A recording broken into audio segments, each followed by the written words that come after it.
สบายดีทุกคนตอนนี้ปาดับดินกำลังจะเดินทางไปที่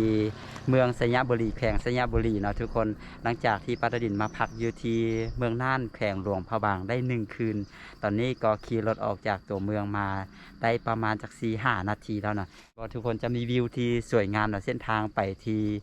หงสาเส้นทางไปที่สยบุรีเนาะปาดับดินว่าจะเอากล้องติดเส้นหมวกแล้วก็ถ่าย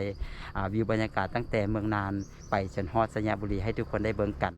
จากนี้ไปหาสยบุรีก็บ่ได้ไกลนะทุกคนประมาณ30 ปลายลักนี่แหละครับ30 ปลายน้อยๆนึง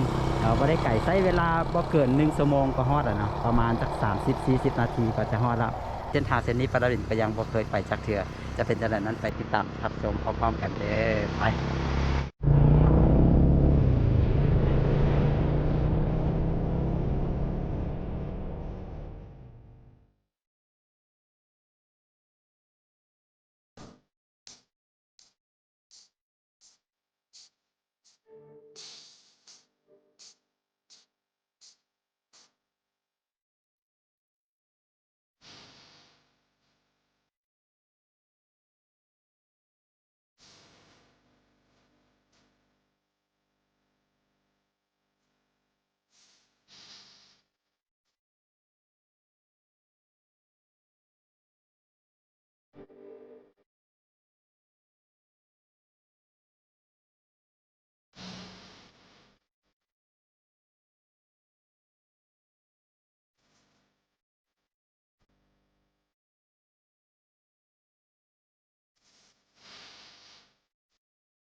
อันนี้คือน้ำของทุกคนก็เป็นเขตแดนระหว่างแขวงสยบุรีกับแขวงหลวงพระบางเนาะทางพุ่นก็เป็นแขวงสยบุรีเป็นบ้านทาเดือมาทางนี้ก็เป็นบ้านปากคอนแขวงหลวงพระบางเนาะที่ปาดับดินกายเนาะเมื่อกี้นี่ก็เป็นวิวสวยงามเลยวิวที่ขัวแห่งนี้เป็นขัวน้ำของเป็นหน้าเขื่อนทุกคนลงไปนี้อีกน้อยนึงก็จะเป็นเขื่อนสยบุรีนะเขื่อนน้ำของเขื่อนใหญ่นะ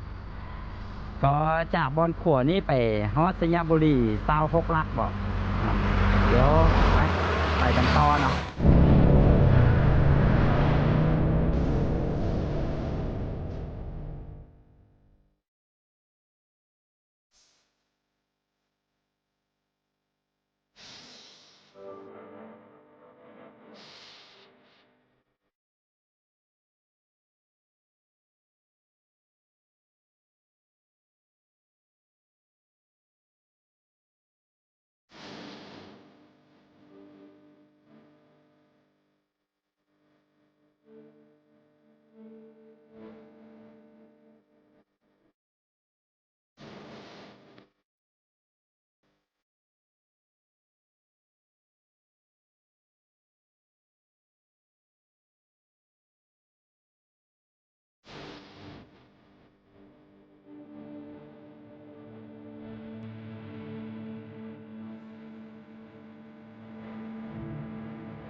เอามาแว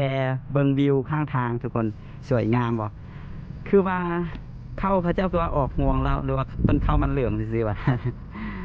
บ่แม่นออกห่วงซื่อเนาะต้นข้าวมันเหลืองซื่อๆในวิวสวยงามดีอยู่นี่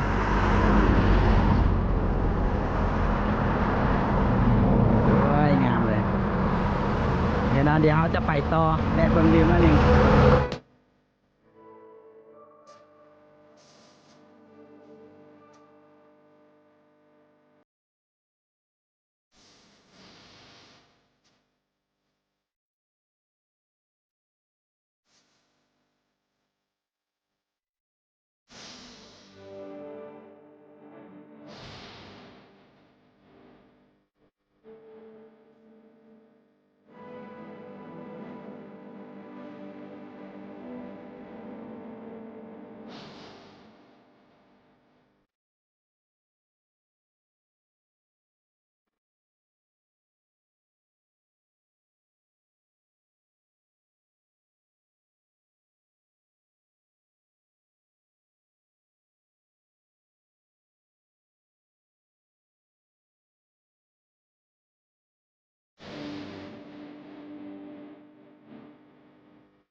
ตอนนี้ปาดับดินก็ได้เดินทางมาฮอด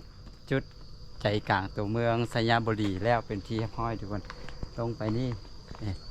เป็นเส้นทางที่ตัดพาใจกลางตัวเมืองอย่างสวยงามเลยออกไปทางพุ่นจะเป็นห้องการปกครองแขวงบ่ทางพุ่นส่วนทางนี้ฮันจะเป็นอนุสาวรีย์นักรบนิรนามนะทุกคนอยู่นี่ก็เป็นจุดไฮไลท์ที่ข้าเจ้ามาเมืองสยามบุรีทางนี้แล้วก็มักจะมาถ่ายรูปกันอยู่จุดนี้แดดแห้งแห้ง สวยงามแบบนี้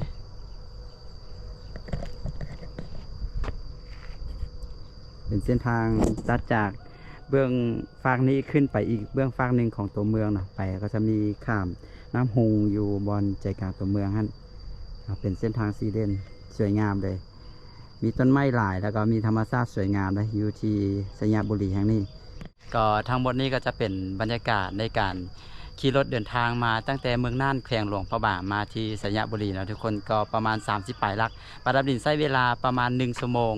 รวมกับการจอดรถเบิงวิวเบิงอย่างมาตามทางนะก็เลยใช้